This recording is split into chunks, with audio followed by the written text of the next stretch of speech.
So Arsenal won. Arsenal won, Bayern Munich won. And to say that was a terrible performance would be an understatement. And if it wasn't for the run, I hate when people say, "Oh, if it wasn't for the run," and I don't want to be those kind of people, but we literally didn't create anything until Madueke came on, and that's the whole point of having a player like Madueke, right? They come in and a dribble, they do a dribble or two, and they create a chance or two from nothing, and that's exactly what happened, you know. And I like Madueke, right? But of course, if I had a chance to pick Semenyo or Madueke, I would choose Semenyo. I like Madueke, right? I definitely feel that he offers something different. He offers something different. He offers something different to what we usually get, right? And I don't know what it is, right? I don't know what it is that Saka has been performing really, really badly, right? This season, his form has been terrible, right? Like even today, he got subbed off before the 60th minute. He got subbed off in 58th minute. Since when do you sub off Saka? Unless he has an injury, you know. And like my point now is that the form of Eze and Saka have been it's a huge concern. It's a huge concern going into the crunch games that we have, right? Eze seems to find enjoy playing against these lower league teams and Tottenham, right? But when it's time for him to step up against the big teams, he doesn't do that, right? And people are going to blame the manager, the system, and all of this rubbish. But let's be honest with each other, right? Let's be honest with each other. The manager's job is to win a football match, right? But not only win a football match, but to take you from your half, your box, to the other box. That's it. Now, what you do once you get to the edge of the box, it's up to the quality of the players. And you can't tell me Eze, Saka, Martinelli, Zubamendi are garbage players, bro. Are bottom half players. You can't tell me that. And how many times have they gotten into an attacking position and they turn around and pass the ball back? How many times? Like I could even predict it. When they were attacking, they were not attacking.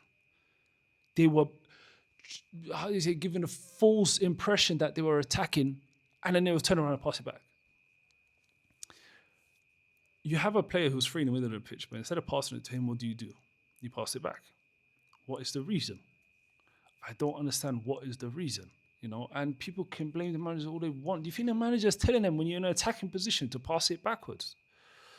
And so it's very concerning for me, and I don't know what these two players really need to do to switch on, right? What do they actually need to do to turn this around? Because it's a huge concern, man. Like Semenyo's firing. Like for City, Semenyo, I don't even care about Champions League like that. I'll be honest with you, right? I don't believe in this Champions League run hype, and Bayern Munich are just a much better team than us, right?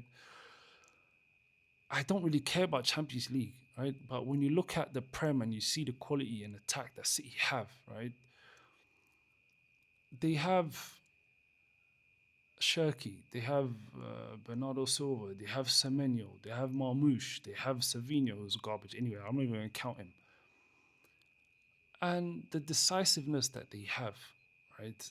Like the form that they're getting into right now. And for us, we're just like, meh, a huge concern, man, huge concern. Like our lack of chance creation is a huge concern for me. I'd rather our team create a lot of chances and we miss. That's fine. That shows that it's not a cause for concern. But the problem is that we're not creating them chances to miss. And then it puts a lot of pressure on our attackers when they get that one chance, they need to score. So, and another point is that I want to come to is that people really underestimated our run. Like these teams are the best 16 teams in Europe, bro. And the best 16 teams in Europe generally, I believe, are the best 16 teams in the world, right? Do you think you're playing Mansfield Town or Burnley? These are the best 16 teams in Europe for a reason. They're there because they deserve to be there. As simple as that, right? If we get through the next round, it will probably be even harder than this because the onus is on us. When we play Real Madrid and PSG and Bayern Munich and those guys, they have to attack. Look at it today. We faced 11 players behind the ball today. For most of the game, they were parked in their box. They didn't do anything. They never created a single chance today. Both of us didn't create jack shit. Today, the only chance we created was from a set piece and a penalty. That's it. No one created any decent open play chances, right? Except that Martinelli one in the first half. That's it. What other chances were there? The chance before the corner for Bayer Leverkusen and then Madueke and then Martinelli hitting the bar. We really didn't create anything special, you know. And this is the thing with the Champions League, right? This is the quality of the Champions League. That one chance will just finish you. One that's all it takes is one chance. Like you can be drawing into the 5-10 minute last 10 minutes, and then it's just one chance. That's all it takes. So the second leg is a concern for me because I know at home with the pressure of the fans and all this rubbish, these guys get one goal, we start going gung ho, and then they get another goal on a counter. The beautiful thing is that there's no such thing as away goals, which I hated. I never liked away goals, right? So, literally, man, right now, all we need to do is to just create more chances, like take more risk with the players. And I feel that we have gone back to our fullbacks going into right wing, left wing positions because there's so many times where Timber has received the ball on a half turn at the edge of the box, which is not supposed to be the job of the fullback because he doesn't know what to do.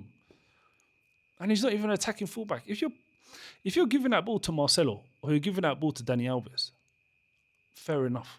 You're giving it to Yuri Timber, who's one of the best 1v1 defenders in the world. And you want him to play like Dani Alves. Right? There's never been a fullback that's as good as attacking as he is defensively. It's never like that. You'll never get a world-class defender and attacker. You have to sacrifice something. So it's very frustrating to watch and to see this team that I know can create chances because we literally did it in the 23-24 season. We created chances galore. Yes, we got knocked out in the quarterfinals, the Bayern Munich. Fair enough, that's okay. And I remember the Porto game also, similar tough game. So, man, Mikel Arteta needs to earn his money, man. He needs to earn his £10 million a year and stop putting fucking fullbacks in winger positions and vice versa. Like, why am I seeing Saka out wide and Timber's tucked in and Timber's getting a chance in the box with a header? He's not even supposed to be the one,